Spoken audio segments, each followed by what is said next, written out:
तो वेल तो मेरा नाम है पीस एंड तुम देख रहे हो पीस 2 को। तो आज की इस वाली वीडियो के अंदर मैं एक्सप्लेन करूंगा एक नई मानवा जिसका नाम है ब्रेकर्स। और इस वीडियो के अंदर मैं इस मानवा के चैप्टर नंबर 1 और 2 को एक्सप्लेन करने वाला हूँ। एंड भाई साहब ये मानवा सच में काफी ज्यादा फाड़ हुआ है। तो यार स्टार्ट करते हैं अपने एक्सप्लेनेशन को बिना किसी टाइम को गवाए। तो स्टोरी की स्टार्टिंग होती है एक बंदे को दिखाते हुए जो कि दौड़ते हुए कहीं जा रहा होता है। वो बताता है कि उसका नाम जोइंगोंग है, जो कि उसके पेरेंट्स ने उसको दिया था ये सोचते हुए कि वो एक इम्पोर्टेंट फिगर बनेगा इस दुनिया के अंदर। अगर तुम्हें मैं बताऊं, जोइंगोंग का मतलब होता है प्रोटैगनिस्ट, बोले तो मेन कैरेक्टर। यहाँ पे वो एक स्टोर के अंदर घुसता है और तभी आसपास के लोग बोलते हैं कि अरे देखो जोइंगोंग आ गया। और यहाँ पे वो हमें बताता है कि इसकी वजह से उसका काफी ज्यादा बचपन में मजाक उड़ाया गया, लेकिन उससे ज्यादा फर्क पड़ा नहीं क्योंकि उसको सच में एक मेन कैरेक्टर बनना था। और यहाँ पे जोइंगोंग स्टोर ओनर से बोलता है कि देखो भैया मेरा मजाक उड़ाना बंद कर दो, और क्या तुम्हारे पास गेम तो है ना। यहाँ पे स्टोर ओनर बोलता है कि अरे हाँ भाई तेरे लिए तो मैंने कॉपी भी सेव कर रखी है। और यहाँ पे वो उसको उस गेम की फिजिकल कॉपी देता है जिसका नाम होता है the remake of the night saga. यहाँ पे अपना एम से एक्सप्लेन करता है कि ये गेम है story about humans and demons के बारे में, जहाँ पे तुम दो कैरेक्टर्स को चूज कर सकते हो, जिसमें एक ह्यूमन हीरो लॉच होता है और दूसरा होता है डीमन किंग का एल्डेस्ट सन ज़ाइफर रेग्नार्ड, जिनको चूज करने से तुम काफी सारे एडवेंचर कर सकते हो दुनिया के अंदर जाके और मिशंस को भी कंप्लीट कर सकते हो। यहाँ पे वो बताता है कि उसने इस गेम को 10 बार से भी ज्यादा बार बीट किया है इस गेम को बचपन के अंदर, जिसकी वजह से मुझे गेम के बारे में काफी सारी चीजें पता है। और इसकी वजह से हम देख पाते हैं कि अपना एमसी आ जाता है वो चिप को लेकर अपने घर के अंदर, और वो सीधे जाता है अपने वीआर हेडसेट को अपने सर पे लगाता है और वो चिप को इंसर्ट करता है। और यहाँ पे बोलता है कि चलो छोटा रखेंगे गेम सेशन को, बिल्कुल बस 8 घंटे का। और ऐसा बोलते ही वो बंदे की आंख खुलती है एक नए वर्ड के अंदर, जहाँ पे वो बोलता है कि अरे क्या मैं गेम के अंदर हूँ? और ये बोलता है कि ये रियल वेकिंग नहीं होती अगर मैं बेड से वेकअप नहीं हुआ होता। लेकिन तभी अपने आप को वो देखते हुए बोलता है लेकिन ये कैरेक्टर कौन सा है? और तभी उसके टेंट के बाहर से आवाज आती है, क्या तुम अभी भी सो रहे हो? और ये कोई और नहीं होता, एक हरा ऑर्क होता है जो कि आगे आते हुए बोलता है यार ये जल्दी बाहर आ जाओ, तुम्हें पता नहीं है कि हम कितना ज्यादा बिजी हैं आज। और यहाँ पे एमसी को देख के काफी ज्यादा एक्साइटेड हो जाता है और बोलता है कि अरे वाह कितने इंसेन ग्राफिक्स है, ये तो बिल्कुल रियल लाइफ जैसा। लेकिन यहाँ पे और बोलता है ग्राफिक्स, एंड एमसी इसको देखने के बाद थोड़ा शॉक होता है क्योंकि वो बोलता है कि अच्छा ये मुझसे बात भी कर सकता है, लेकिन ऐसा कुछ तो ऐड के अंदर बताया ही नहीं गया। लेकिन यहाँ पे अपना एमसी बोलता है अरे अच्छा है तो ये काम बात बताओ तुम्हारा नाम क्या है? और यहाँ पे वो आर्क बोलता है अरे क्या तुम भूल गए क्या, मेरा नाम कारक है। और यहाँ पे जो अपना एमसी होता है वो बोलता है कारक। और यहाँ पे अपना कारक बोलता है देखिए प्रिंस सूत्रा सब लोग आपका वेट कर रहे हैं तो जल्दी आइएगा। यहाँ पे सूत्रा है, बोले तो अपना एमसी बोलता है सूत्रा इग्नस, ये तो डीमन किंग का 9th सन है। यहाँ पे वो बोलता है लेकिन मैंने तो कोई कैरेक्टर सेलेक्ट ही नहीं किया। यहाँ पे वो अपनी स्टेटस विंडो खोलता है और यहाँ पे अपना एमसी देख के सोचता है तो क्या इसका मतलब ये है कि मुझे पहले सूत्रा को लेके खेलना पड़ेगा। यहाँ पे अपना एमसी बोलता है कि इवन ऑर्डिनरी एनपीसी के पास भी 10 पॉइंट होते हैं सब स्टैट के अंदर, लेकिन ये बंदा तो प्रिंस है, लेकिन फिर भी ऐसा क्यों है? यहाँ पे अपना एमसी अपनी स्किल्स देखता है जहाँ पे उसका स्किल्स होते हैं क्वाइंकस level 1 and protective second adjustment level 1। यहाँ पे उसको देख के अपना एमसी ऑकवर्ड सा स्माइल लेता है और यहाँ पे वो सोचता है तो क्या ये प्रोटैक्टिव सेटिंग एडजस्टमेंट वही करता है जो मैं सोच रहा हूँ? एंड यहीं पे तभी हमारा जो कारक है वो बोलता है कि भैया जल्दी बाहर आ जाओ। और यहाँ पे अपना एमसी बोलता है ठीक है। और यहाँ पे अपना एमसी बाहर निकलता है एंड वो देख के शॉक हो जाता है कि यहाँ पे तो अपने ऑक्स की एकदम लाइन लग रखी थी जैसे किसी वॉर पे जा रहे होते हैं। यहाँ पे अपना एमसी कारक से पूछता है ये सब क्या हो रखा है, क्या हम किसी वॉर के अंदर है क्या? यहाँ पे अपना कारक बोलता है नॉनसेंस बोलना बंद करो और चलो चलो। यहाँ पे वो बोलता है कि हमें स्कारलेट लाइटनिंग बास्टर्ड को एलिमिनेट करना है। और भाई साहब इसको सुन के अपने एमसी का तो पेशाब निकल गया होता है, वो बोलता है क्या? और यहाँ पे अपना कारक बोलता है कि चलो ये हमारी फर्स्ट बैटल है चलो। और यहाँ पे अपना एमसी बोलता है लेकिन एक मिनट लड़ाई, अबे मेरा ट्यूटोरियल का क्या हुआ? और यहाँ पे हमें समझ में आता है तो चल क्या रहा होता है। तो यहाँ पे जो स्कारलेट लाइटनिंग ट्राइब है उन्होंने अपनी मिलिट्री बनाई है ताकि वो चीजों को कब्जा सके, मतलब लैंड को कब्जा सके। और यहाँ पे इस बंदे को 7th और 8th प्रिंस के साथ इस सारी चीजों को खत्म करना होता है।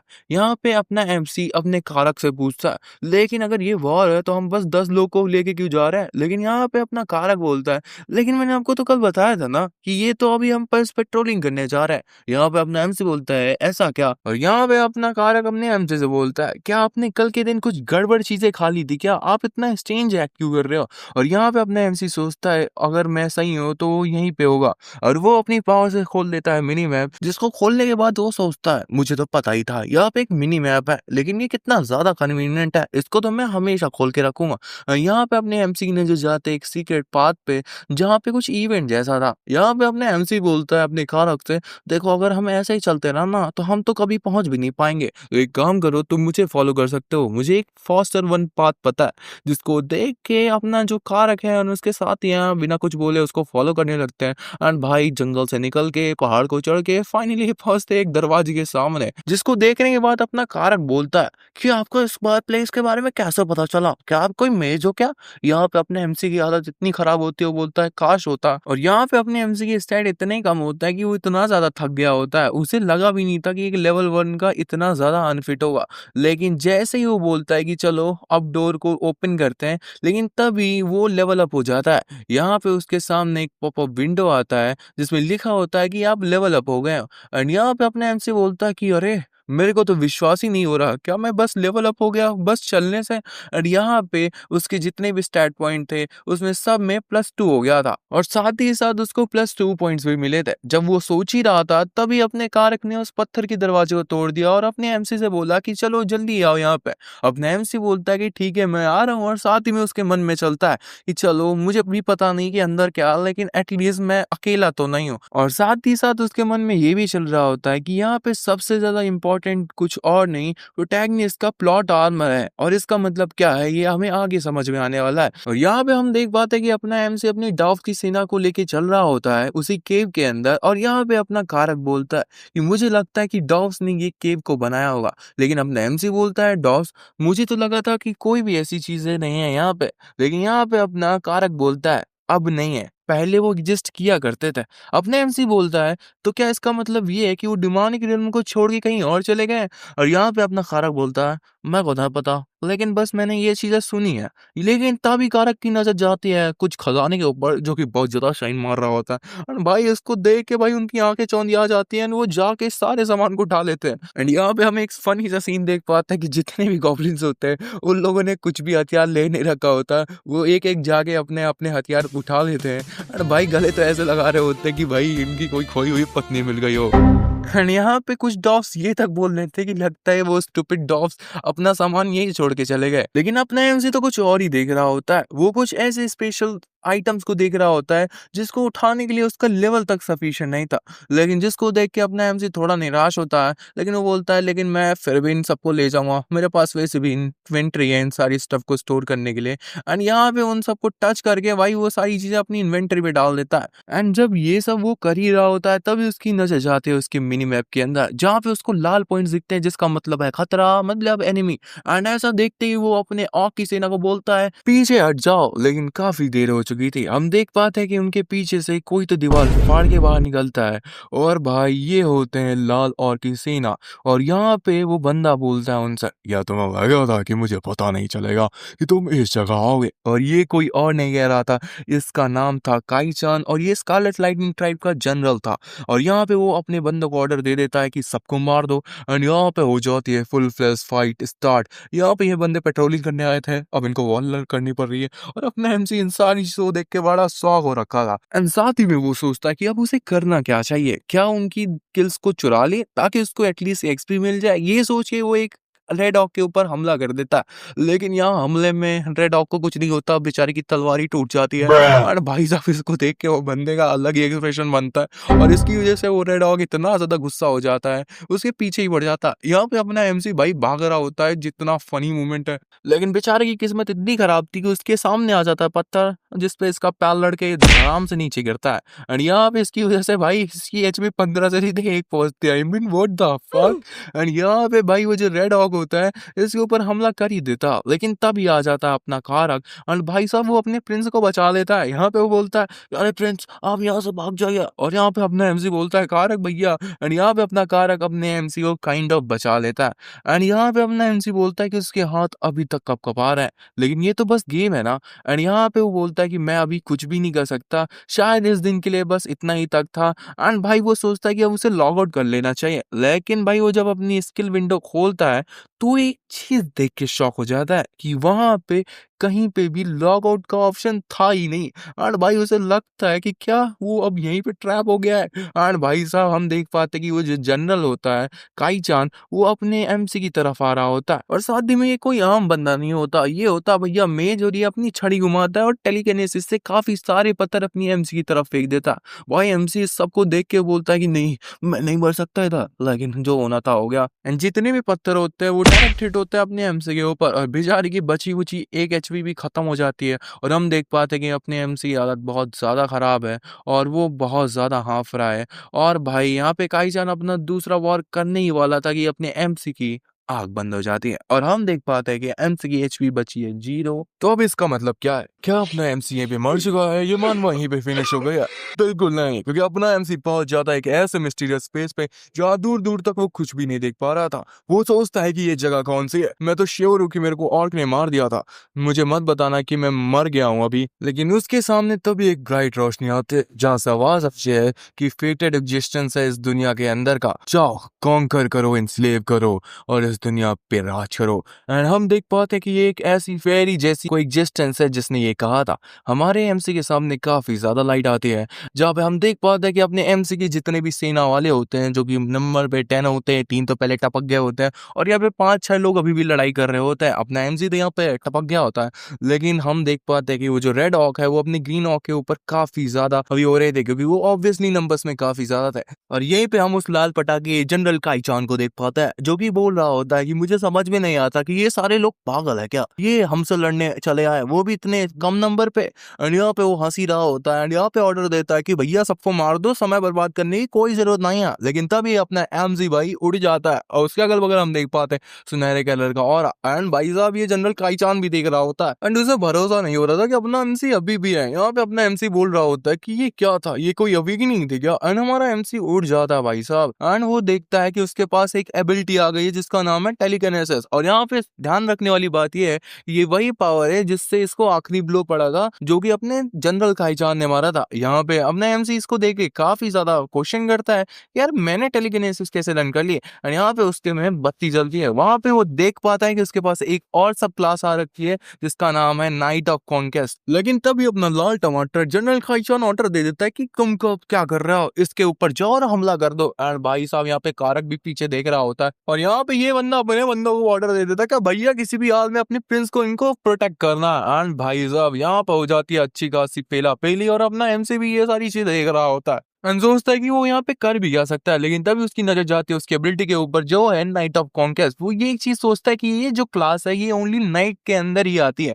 तो उसके पास कैसे है? लेकिन वो बिना कुछ सोचे वो सीधे अपनी टूटी हुई तलवार को नीचे गाड़ देता है जिससे भयंकर भयंकर रोशनियां निकल रही होती हैं। एंड यहाँ पे वो बोलता है कि मुझे ऐसा क्यों लग रहा है कि मैं इस स्पेल को पहले से ही जानता हूँ और ये स्पेल मेरे पास खोपड़ी में बार बार इको भी कर रहा है। तो यहाँ पे अपना एमसी बिना किसी टाइम गवाए एकदम शाती तरीके से बोलता है, the power of conquest shall be the power of king under the king's banner। ऐसा करते भाई धरती पड़ जाती है, हमें नहीं पड़ती लेकिन काफी भयंकर रोशनी निकलती है जो कि सीधे जाते हैं अपने ग्रीन ऑर्क के ऊपर जो कि अपने एमसी के एलाई थे। एंड यहाँ पे हम देख पाते हैं कि इस कॉन्क्वेस्ट स्पेल का मतलब क्या है। इस स्पेल से अपने एलाइज को काइंड ऑफ बफ मिल जाता है और यहाँ पे हम ग्रीन ऑर्क को भी देख पाते हैं जो कि बोलते हैं कि अरे मैं तो स्टेंस ओवरफ्लो कर रहा हूँ। एंड उसका बगल वाला साथी भी बोलता है बिल्कुल सही। एंड हम देख पाते हैं कि भाई अब उनके पास बफ भी आ गई थी, ताकत भी आ गई थी। एंड भाई साहब वो बोल रहे होते हैं कि सबको घेर लो और भाई साहब यहाँ पे डिसम होना शुरू हो जाता है। और यहाँ पे हम देख पाते हैं अपने हरे टमाटर को जो कि नंबर्स में काफी कम ही थे, लेकिन फिर भी वो भजिया तल लेते अपने लाल टमाटरों का। एंड यहाँ पे हम देख पाते हैं कि इस सबको देख के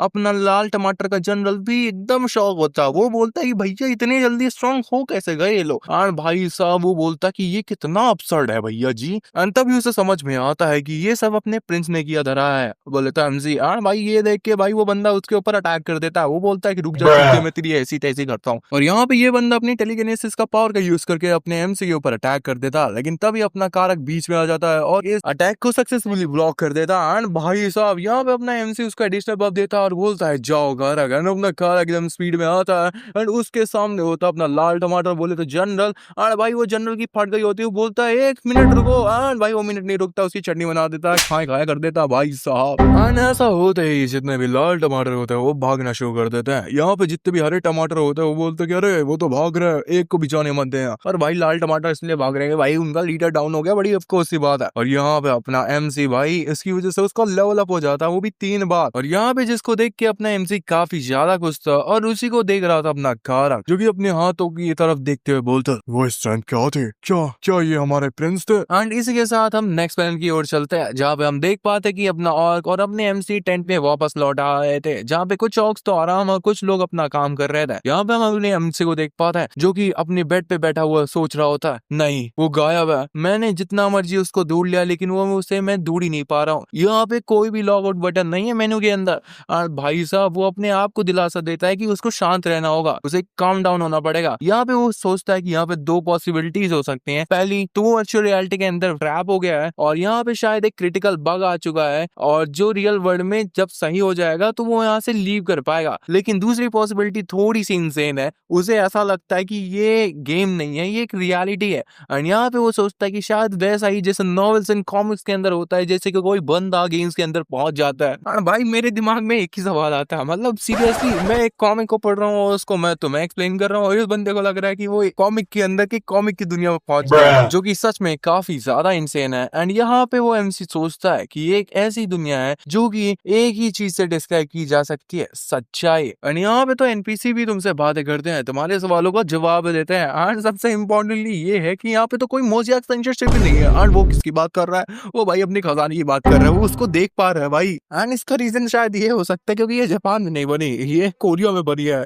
तो यार इन चीजों को साइड रख के चलते हैं अपनी स्टोरी के अंदर, जहाँ पे अपने MC को काफी जरा डर लग रहा होता है। वो सोचता है कि अगर ये सच में एक असली दुनिया है और एक अनदर वर्ल्ड है तो अगर उसको यहाँ पे मरना पड़ा तो। और भाई उसको देख के भाई वो काफी ज्यादा घबरा गया होता है, बोलता है कि नहीं वो इस तरह का रिस्क बिल्कुल भी नहीं ले सकता। और एटलीस्ट भाई वो और क्या ऑज नहीं है, अभी के लिए वो प्रिंस है, इसका मतलब ये है कि वो गोल्डन स्पून के साथ पैदा हुआ है। एंड जब ये सब सोच ही रहा होता है तभी आती है हमारे पास कारक की आवाज, जो कि उसके टेंट के पीछे से बोल रहा होता है कि प्रिंस क्या आपके पास थोड़ा समय है। एंड नेक्स्ट पैनल के अंदर हम देख पाते हैं कि ये दोनों ही अपने टेंट से बाहर आ गए होते हैं। यहाँ पे अपने MC बोलता है कि तुमने अचानक मुझसे स्पारिंग मैच के लिए क्यों बोला। यहाँ पे कारक बोलता है देखिए आप मेरे लीडर होने वाले हैं तो आपकी शॉर्टमैनशिप लेवल को देख के हम आने वाले फ्यूचर के लिए प्रिपेयर कर पाएंगे। यहाँ पे अपना MC बोलता है क्या ये सारी चीजें जरूरी है। यहाँ पे अपना कारक उसको वुडन शॉट देते हुए बोलता है वैसे भी आपको चिंता करने की कोई भी जरूरत नहीं है, मैं जितना हो सके उतना होल्ड बैक करूंगा। जिसको सुन के अपना MC बोलता है तुमको देखो तो तुम क्या आप ऐसी बातें करोगे अपने प्रिंस से। और यहाँ पे वो बोलता है कि अगर तुम्हें मुझसे फाइट करनी है तो तुम्हें सीरियसली फाइट करनी होगी। एंड भाई ऐसा अटैक करने जाता है कि भाई अब तो फाड़ फूट देगा। और यहाँ पे कारक इसको देख के भी अपनी पोजीशन ले लेता है। लेकिन नेक्स्ट ही पल हम क्या देख पाते हैं कि भाई अपना MC तो कुछ कर ही नहीं पा रहा था, कारक को भाई कुछ भी नहीं हो रहा था, एक तो बुक्कू सा तो है ही है ये। और हम ये भी देख पाते हैं कि कारक एक स्टोन की तरह है और यहाँ पे अपना MC कुछ ऐसे वार कर रहे हैं जैसे कि तुम पत्थर के ऊपर अंडे फेंक रहे हो ऑब्वियसली भाई। और यहाँ पे कारक को थोड़ा सा गुस्सा आ जाता है एंड भैया वो एक स्लैश मारता है जिसकी वजह से अपना MC दूर जाके गिरता है। एंड यहाँ पे अपना कारक बोलता है कि क्या आप सही तो है। लेकिन यहाँ पे अपना MC बोलता है अरे यार ऐसे कोई मारता है क्या इतनी तेजी से। लेकिन हम क्या देख पाते हैं कि यहाँ पे अपने MC के सामने आ जाते हैं एक सिस्टम विंडो जिस पे लिखा होता है कि basic swordsmanship level 1 has been acquired, जिसका मतलब है कि इसको स्वॉर्डमैनशिप मिल चुकी है। जिसको देख के अपने MC को बिल्कुल भी बिलीव नहीं हो रहा होता और वो सोचता है ऐसा कब हुआ। और तभी उसे याद आया कि कैसे उसे टेलीकिनेसिस की पावर मिली थी जब उसने टेलीकिनेसिस का डायरेक्ट हिट लिया था। तो यहाँ पे वो सोचता है तो क्या इसका मतलब ये है कि मुझे स्किल्स एक्वायर करने के लिए उन स्किल्स को एक्सपीरियंस करना होगा अपनी बॉडी के ऊपर। एंड जब अपना MC ये सारी चीजें सोच ही रहा था तभी अपना कारक बोलता है कि अगर ऐसी बात है तो चलिए अब स्पारिंग मैच को यहीं पे एंड कर देते हैं, क्योंकि कारक के एक हिट लेते ही अपना MC दूर जाके गिरा था। लेकिन यहाँ पे अपना MC बोलता है किसने कहा कि ये खत्म है। यहाँ पे कारक को थोड़ा सा समझ भी नहीं आता और अपना MC बोलता है कि अरे मैं तो बस अभी स्टार्ट ही कर रहा था। एंड इसी के साथ ये चैप्टर एंड होता है। तो हाँ भाई वीडियो तो एंड हो चुकी है और इस वीडियो के अंदर मैंने चैप्टर नंबर 1 एंड 2 को एक्सप्लेन किया है और आगे आने वाले चैप्टर की एक्सप्लेनेशन जल्दी आएगी, तो तुम्हें टेंशन लेने की बिल्कुल जरूरत नहीं है। एंड यार अगर वीडियो पसंद आई हो तो प्लीज लाइक कर देना एंड चैनल को सब्सक्राइब कर देना, क्योंकि तुम्हारा एक लाइक एंड सब्सक्राइब काफी ज्यादा मोटिवेशन देता है। और साथ में एक प्यारा सा कमेंट छोड़ देना और ये भी बता सकते हो कि कौन सी मानवा मैं एक्सप्लेन कर सकता हूँ और मैं तुम्हारी सजेशन डेफिनेटली लूंगा। एंड यार मिलते हैं कभी और, तब तक के लिए बाय बाय।